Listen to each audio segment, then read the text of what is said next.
ഞാൻ എൻ്റെ വീട്ടിൽ പൂനൂർ വന്നതാണ്. എൻ്റെ വീട് ഇതാ ഇവിടെ കേട്ടോ. വീടിൻ്റെ നേരെ പുറകിലായിട്ട് എൻ്റെ വാപ്പ ചെയ്തതിൽ വെച്ച് ഏറ്റവും വലിയൊരു ദ്രോഹം എന്ന് തന്നെ പറയാം. ദ്രോഹമായിട്ട് നമുക്ക് പറയാൻ പറ്റൂല. വാപ്പാക്ക് ഞങ്ങൾ 3 പെൺകുട്ടികളെ കല്യാണം കഴിപ്പിച്ച് വിടേണ്ടിയിട്ട് എന്താ പറയുക, ഇവിടെ ഒരു 10 സെൻറ്റ് സ്ഥലം കൊടുത്തിട്ടുണ്ടായിരുന്നു. അവിടെ ഞങ്ങളുടെ കാലക്കേടിനെന്ന് പറഞ്ഞതിൻ്റെ അതിൽ ഞങ്ങളെ കുടുംബം തന്നെയാണ് വന്ന് വീണത്. അപ്പം ഇപ്പം അതേ എൻ്റെ ഉമ്മാക്ക് പുറത്തിറങ്ങി നടക്കാൻ പറ്റൂല. ഇപ്പം അതേ ഞാനും ഇവിടെ പുറത്തിറങ്ങിയപ്പം അവർക്ക് എന്തില്ലാത്ത കണ്ണനോടുള്ള പ്രണയം.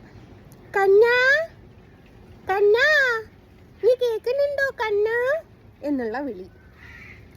അപ്പം ഓളെ തന്തയുണ്ട്, അവനെ വിളിക്കുന്നതായിരിക്കും എന്തുകൊണ്ടും നല്ലത് എന്നുള്ളത് ഞാൻ പ്രത്യേകിച്ച് പറയാണ്. അപ്പം എന്നെ ഇനിയും ഇങ്ങനെ കളിയാക്കാൻ നിന്നാൽ പബ്ലിക്കായിട്ടാണ് ഞാൻ പറയുന്നത്, പോരെ കയറിയിട്ട് ഞാൻ തല്ലും. എനിക്കത് ഏവളായാലും ഏവനായാലും എനിക്ക് കുഴപ്പമില്ല. അപ്പോൾ നമ്മൾ ഇവിടെ വീട്ടിൽ ഇവിടെ തന്നെ എൻ്റെ ഉമ്മ ഒരു ഹാർട്ട് പേഷ്യൻ്റാണ്. എൻ്റെ ഉമ്മക്ക് ഈ പുകകൾ പറ്റൂല, ഈ പ്ലാസ്റ്റിക് കവറുകൾ പറ്റൂല, അങ്ങനത്തെ സംഭവങ്ങളൊക്കെ ഉണ്ട്. അപ്പോൾ എൻ്റെ ഉമ്മ പുറത്തിറങ്ങുമ്പോഴേക്കും ഇവിടെ അലക്കുകല്ലുണ്ട്. ഈ അലക്കുകല്ലിൻ്റെ അടുത്ത് വന്നിട്ട് തീ കത്തിക്കുക, പുകയിടുക, ഇതൊക്കെയാണ് ഇവരുടെ പരിപാടി.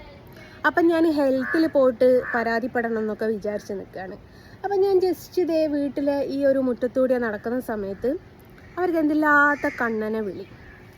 അവരാണെങ്കിലോ കുറുകാലിലത്തെ നടുക്കത്തെ പേജാണ് എന്ന് പറഞ്ഞിട്ട് നടക്കുന്ന പോലെ. അപ്പം എത്ര 4-5 പെൺകുട്ടികളങ്ങാനുണ്ട്. മറ്റേ ഇതിൻ്റെ മാതിരിയാ, സ്കൂള് നഴ്സറി വിട്ടതിൻ്റെ മാതിരിയാണ് പിള്ളേരുള്ളത്, അജാതി പിള്ളേരുള്ളതാണ്. അപ്പോൾ മൂത്തതിനെയൊക്കെ ഭയങ്കരമായിട്ട് മതപരമായിട്ടുള്ള പഠിപ്പിച്ചിട്ട് ഇപ്പോൾ അവർക്ക് എങ്ങനെയാണ് കണ്ണനോടുള്ള ഇത്രയും പ്രണയം വന്നത്. അപ്പോൾ അതെന്നെ ഇട്ട് മക്കാറാക്കുകയാണെന്നുള്ളത് നന്നായിട്ട് മനസ്സിലാക്കി. ഉമ്മ പറയുന്ന കേൾക്കില്ല, ഉമ്മക്ക് പുറത്തിറങ്ങി നടക്കാൻ പറ്റുന്നില്ലോ അല്ലേ. കണ്ണാ നീ വിളി കേൾക്കോ കണ്ണാ കണ്ണാ എന്ന് ചോദിച്ചിട്ട്. അവിടുത്തെ ഒരു ഇളയ സന്താനമുണ്ട്, അമ്മ അതിർത്തൊരു സാധനമാണ്.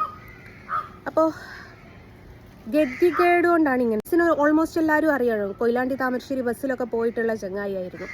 അപ്പോൾ അവനെ അവിടെ ഗൾഫിൽ മലദ്വാരത്ത് കൂടിയ മലതും മറ്റേ ഇത് കൊണ്ടുവരുന്ന പരിപാടിയുള്ള ആൾക്കാരാണ്. ജയിലിലൊക്കെ ഒരുപാട് പ്രാവശ്യം കിടന്നതാണ്. അപ്പോൾ അങ്ങനെ നടക്കുന്ന ആൾക്കാരാണ് എന്നെ കുറ്റം പറയുന്നത്. ഞാൻ കൃഷ്ണനെ വരയ്ക്കുന്നതിൽ മലദ്വാരത്ത് കൂടി അവർക്ക് പൊന്നു കൊണ്ടുവരുന്നതിന് ഒരു കുഴപ്പമില്ല. അവരുടെ മലദ്വാരല്ലേ, പൊന്നല്ലേ, അത് അവർക്ക് ഹലാല്. നമ്മൾ കൃഷ്ണനെ വരയ്ക്കുന്ന അവർക്ക് ഹറാമ്. അപ്പോൾ ഇനിയും ഇവരുടെ ഈ ഒരു പെരുമാറ്റം തുടരുക വെച്ചാൽ ഞാൻ പോരെ കയറി ഞാൻ തല്ലും, ഉറപ്പാണ്. കാരണം എന്താ വെച്ചാൽ എൻ്റെ അമ്മനെ കുറേ കാലമായി ഇവരിട്ട് നിരന്തരം കഷ്ടപ്പെടുത്തുന്നു. കാരണം ഇവിടുത്തെ ഒരു പഞ്ചായത്ത് മെമ്പറുണ്ട്, ഒരു മോയന്ത തള്ള. ആ തള്ളനോട് ഞാൻ ഈ തള്ളക്ക് തെളിവ് സഹിതം ഇവർ പ്ലാസ്റ്റിക് കത്തിക്കുന്നത് ഞാൻ കാണിച്ചു കൊടുത്തത്. തള്ളനെ ഇവിടെ വിളിച്ച് വരുത്തിയിട്ട് കാണിച്ചു കൊടുത്തതാണ്. അന്ന് ആ തള്ളനോട് നടപടി എടുക്കാൻ പറഞ്ഞപ്പോൾ ആ തള്ളക്ക് പറ്റൂല. പിന്നീട് ഈ നമ്മുടെ ഹരിത കർമ്മസേന ആൾക്കാരാണ് പറയുന്നത്, നിങ്ങൾ ഹെൽത്ത് പോയിട്ട് പരാതിപ്പെട്ടാൽ മതി, ഉമ്മാൻ്റെ ഷീട്ടും കൊണ്ടുപോയാൽ മതി. അപ്പം ഞാനിപ്പോഴും വെറുതെ വിട്ട് നടക്കുന്നത് ഒരു തള്ളയും കോഴിക്കുഞ്ഞുങ്ങളെ പോലെ 4-5 മക്കളും ഉള്ളത് കൊണ്ടാണ്. അപ്പോൾ ഇതുങ്ങൾ കിടന്ന് അയാളില്ലാത്തതുകൊണ്ട് ഇടങ്ങേറാവണ്ടെന്ന് കരുതിയിട്ടാണ്. അപ്പം അങ്ങനെ ചെയ്തത് കേട്ടില്ലേ, മക്കാറാക്കുന്നതാണ്. അപ്പോൾ ഇതുപോലത്തെ ഒരു അയൽവക്കം നമുക്കാർക്കെങ്കിലും ഉണ്ടോ? ഉണ്ടേ അത് മതി മക്കളെ, നമ്മുടെ കഷ്ടകാലവും പുകയും അവിടെ തുടങ്ങാൻ. ഏതായാലും അവളുടെ കണ്ണാവിളി കണ്ണിന് നോക്കിയിട്ട് ഞാൻ അങ്ങ് തല്ലും. അപ്പം അങ്ങ് ഒക്കെ ഒരു കാലത്ത് നടുക്കത്തെ പേജാ, ഒരു റക്കാലത്ത് നിസ്കാരം പോലും ഒഴിവാക്കാത്ത ആൾക്കാർക്ക് അവരുടെ നാവ് കൊണ്ട് കണ്ണനെ വിളിക്കാല്ലേ, എന്തല്ല. അപ്പം ഇവിടെ വെച്ച് നിർത്തുന്നതായി. ഈ വീഡിയോ മോള് കാണുമെന്ന് വിചാരിക്കുന്നുണ്ട്. ഇവിടെ വെച്ച് നിർത്തുന്നതായിരിക്കും നല്ലത്.